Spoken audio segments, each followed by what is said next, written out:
Subscribe பண்ணாதவங்க subscribe பண்ணுங்க. அப்படியே பக்கத்துல இருக்க பெல் ஐகானையும் பிரஸ் பண்ணுங்க.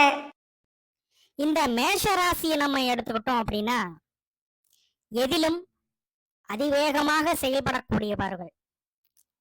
மேஷ ராசி பார்த்தீங்கன்னா ஒரு விஷயத்தை முடிவு பண்ணிட்டா அதை உடனடியாக செய்ய வேண்டும் என்ற எண்ணம் மிக்கவர்கள். அப்படிப்பட்ட இந்த மேஷ ராசி என்பவர்களுக்கு வருட ஆரம்பத்துல பாத்தீங்கன்னா ராசிக்கு 12ஆம் இடத்துல சனி பகவான் 7.5 சனி துவக்கத்துல இருக்கிறார். இந்த வருடம் முழுவதும் பாத்தீங்கன்னா ராசிக்கு 12ஆம் இடத்துல இருக்கிறார். ராசிக்கு 3ஆம் இடத்துல குரு பகவான் வீற்றிருக்கிறார். மற்றொரு வருட கிரகமாகிய பாம்பு கிரகங்கள் கும்ப வீட்டுல, அதே நேரத்துல கேது பகவான் ராசிக்கு 5ஆம் இடத்துல சிம்ம வீட்டுல சஞ்சாரம் செய்து கொண்டிருக்கிறார்கள். இப்படிப்பட்ட சூழ்நிலைகள் இருக்கும்போது வருட ஆரம்பத்திலே உங்களுடைய ராசிநாதன் செவ்வாய் ராசிக்கு பாக்கியஸ்தானத்துல சஞ்சாரம் செய்கிறார். ராசிநாதன் பாக்கியஸ்தானத்துல குருவின் பார்வையில சஞ்சாரம் செய்யும் போது உங்களுக்கு சொத்து சுகம் அமையக்கூடும். என்னதான் சுபகாரியங்கள் ஒரு பக்கம் நடந்தாலும் அதே நேரத்துல ராசிக்கு 12ஆம் இடத்துல சனி பகவான் 7.5 சனியில இருக்கிறதுனால நிறைய விஷயங்கள் நீங்க போராடித்தான் அந்த பலனை அடைய வேண்டும். உங்களுடைய ராசிநாதன் செவ்வாய்க்கு சனி பகவான் கடுமையான பகை கிரகம். அப்போ இந்த மேஷராசி என்பர்கள் பாத்தீங்கன்னா எளிமையாக ஒரு விஷயத்த செய்து முடிப்பாங்க, புத்திசாலித்தனமாவும் செய்து முடிப்பாங்க. அப்படிப்பட்ட இந்த மேஷராசி என்பவர்களுக்கு இந்த 7.5 சனி வந்ததுக்கு அப்புறம் பாத்தீங்கன்னா ஏற்கனவே ஒரு விஷயத்த நம்ம எளிமையா செஞ்சு முடிச்சிருக்கோம். ஆனா இப்ப அதே விஷயத்த செய்யும் போது ஒரு மந்த நிலை, சில மனக்கசப்புகள் இருக்கக்கூடும். உங்க மனசுல ஒரு விஷயம் தோணும், நம்ம இதுக்கு முன்னாடி இந்த விஷயத்த நம்ம எளிமையா செஞ்சோம், இப்ப சமீப காலமாக அதே விஷயத்த செய்யும் போது நிறைய போராட்டங்கள் இருக்கு, ஒருவித சோம்பேறித்தனம், ஒரு மந்த நிலை இப்ப இருக்கு அப்படிங்கிற ஒரு மனப்பான்மை மேஷராசி அன்பர்களுக்கு இருந்து கொண்டிருக்கிறது. ஏன்னா எந்த ஒரு நிலையிலும் பார்த்தீங்கன்னா 7.5 சனி ஒரு மனுஷனை ஒழுக்கிவிடும். அப்ப 12ஆம் இடங்கிறதா நிம்மதி, மன நிம்மதியை குறிக்கிறது பார்த்தீங்கன்னா 12ஆம் இடம் தான். அப்ப அந்த பாவத்துல ஒரு கடுமையான பகை கிரகம், ஒரு பாவ கிரகம் சஞ்சாரம் செய்யும் போது கடுமையான மன உளைச்சல் இருக்கும். தொழில் ரீதியாக, உத்தியோக ரீதியாக நிறைய அலைச்சல் இருக்கும். நிறைய போராட்டங்களை சந்திச்சுக்கிட்டு இருக்கீங்க இந்த மேஷராசி என்பர்கள். இந்த சனி பகவானை நம்ம எடுத்துக்கிட்டோம் அப்படின்னா உழைப்பை அதிகமாக உறிஞ்சக்கூடிய கிரகம், ஊதியத்தை குறைவாக கொடுக்கக்கூடிய கிரகமா இருக்கிறதுனால மேஷராசி என்பர்கள் எவ்வளவோ உழைச்சாலும் அதற்குரிய சன்மானம், அதற்குரிய பொருளாதாரம் இல்லையேங்கிற ஒரு ஏக்கம் உண்டு இந்த மேஷராசி என்பர்களுக்கு. தற்சமயம் நடந்து கொண்டிருக்க காலகட்டங்கள் அப்படிதான் இருக்கும். சனி பகவான் 12ஆம் இடத்துல இருந்து அவருடைய 3ஆம் பார்வையாக உங்களுடைய வாக்குஸ்தானத்தை பார்க்கிறார்.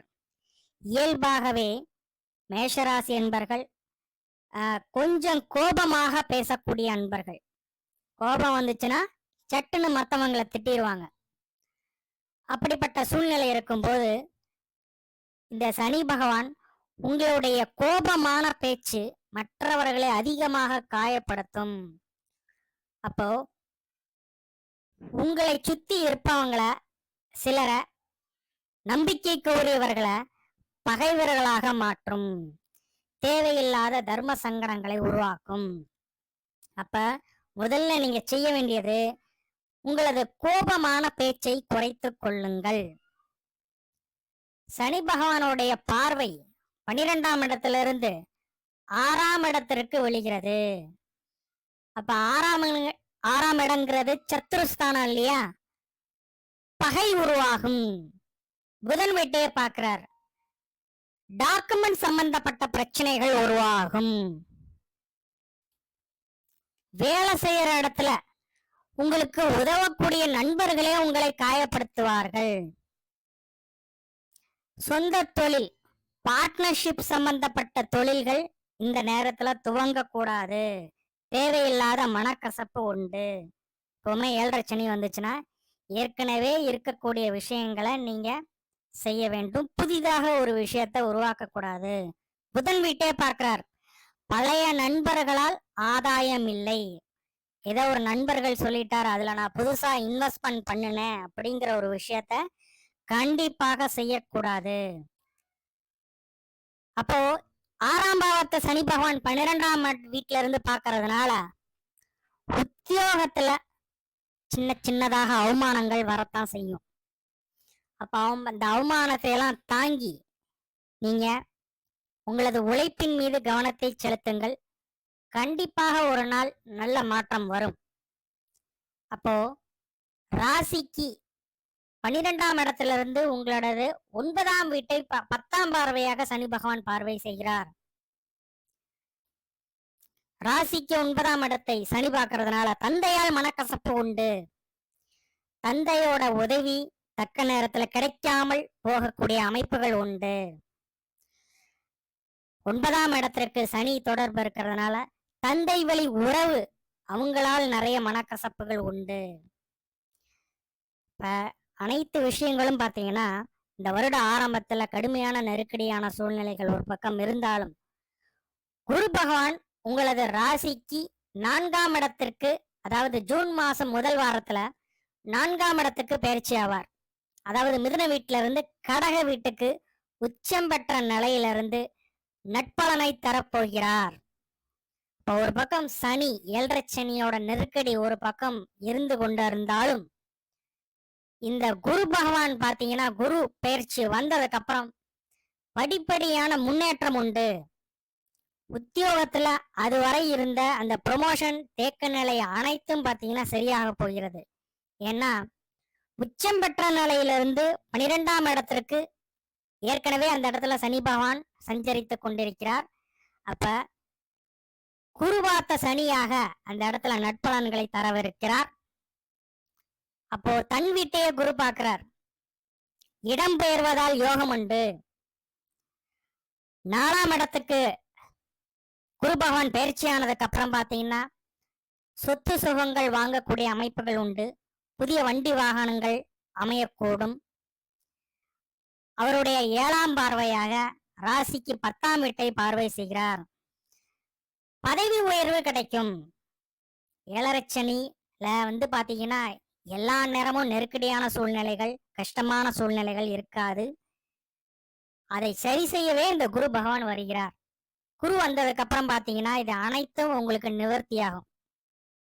குருவின் பார்வை சனிக்கு 9ஆம் பார்வையாக விழப்போகிறது. 12ஆம் இடத்திற்கு குரு பார்க்கறதுனால வெளியூர் வெளிமாநிலம் செல்வதால் நல்ல யோகம் உண்டு.